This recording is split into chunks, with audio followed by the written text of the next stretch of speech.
This is Inside Indiana Business Radio for the afternoon of October 24th, 2022. I'm Alex Brown. The president of Manchester University says the $45 million capital campaign launched over the weekend comes at exactly the right time. The campaign has already reached nearly $37 million in funding during its quiet phase, something for which Dave McFadden is grateful. We've been delighted with the enthusiasm of donors to support the projects that we're working on.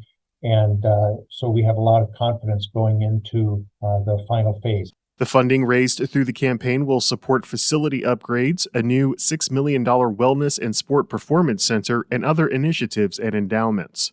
Terre Haute-based Hallador Energy Company subsidiary Hallador Power has completed the acquisition of Hoosier Energy's 1-gigawatt Merom generating station in Sullivan County. The deal includes a 3.5-year power purchase agreement in which Hoosier Energy will buy energy produced at the coal-fired plant. Greenwood-based Indiana American Water Company has cut the ribbon on a $22 million water treatment facility in the Morgan County town of Mooresville. The water company purchased the system in 2000, and this project represents the largest investment to date in the community. From the number one source for Indiana business news, this is Inside Indiana Business Radio. Hunger and health go hand in hand. What can we do to make an impact in our local community? Join an expert panel to dive into key hunger and health issues at IBJ and Gleaner's Hunger and Health event on October 31st. Save your seat or reserve a corporate table at ibj.com/events. Whether it's a new hire or a noteworthy promotion, IIB's Big Wigs and New Gigs serves as a platform to promote your team. Our revamped offering includes being featured on both the newly redesigned newsletter and at InsideIndianaBusiness.com. Subscribers to the Business News subscription save $10 off every listing. Plus, you can save $100 by bundling your submission to IIB with the Indianapolis Business Journal or the Indiana Lawyer. More at InsideIndianaBusiness.com. Language reshaping how Indiana communities participate in a food and drink tax worth roughly $90 million annually could be revived in the upcoming legislative session. Here's Wes Mills. Language that originated in this year's session would have sunset nearly all of Indiana's existing food and beverage taxes by 2042, or when related project bonds are paid off, plus introduced standardized spending criteria and stringent spending reporting requirements. That bill's language made its way to House Bill 1002, but was removed in conference committee.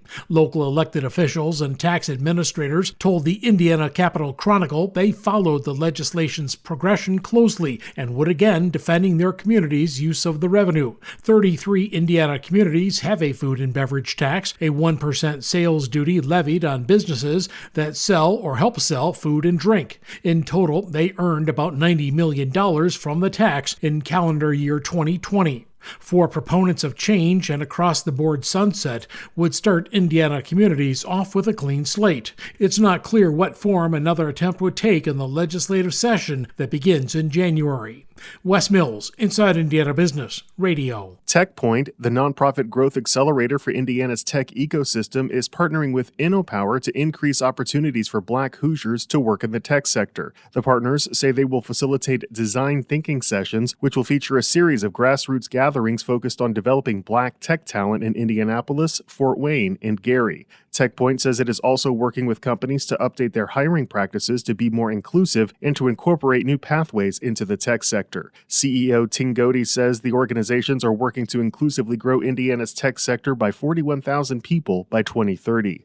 With tens of millions of dollars in projects underway or planned for his city, Mayor Matt Murphy believes Valparaiso and Northwest Indiana are poised for transformational growth. Among multiple projects in Valpo's downtown is the Journeyman Distillery, which is transforming an abandoned windshield wiper plant into a campus to include a distillery, brewery, restaurant, and event space. Murphy says it represents a tipping point for the area. Seeing folks move across the state line and enjoy high-quality life, safe communities, great public schools. Valpo's got an excellent K-12 public school system. Murphy says estimates project 150,000 to 200,000 annual visitors to Journeyman Distillery, and he hopes to continue the momentum that began under his predecessor. Other projects in the works include a $30 million boutique hotel and the $30 million mixed-use development known as The Link. Former Indiana Senator Joe Donnelly is this week's guest on the Business and Beyond podcast with Gary Dick, presented by PNC, a weekly conversation with high-profile Hoosiers in business, sports, and entertainment, and beyond. Available now from your favorite podcast provider. I'm Alex Brown for Inside Indiana Business Radio on Demand.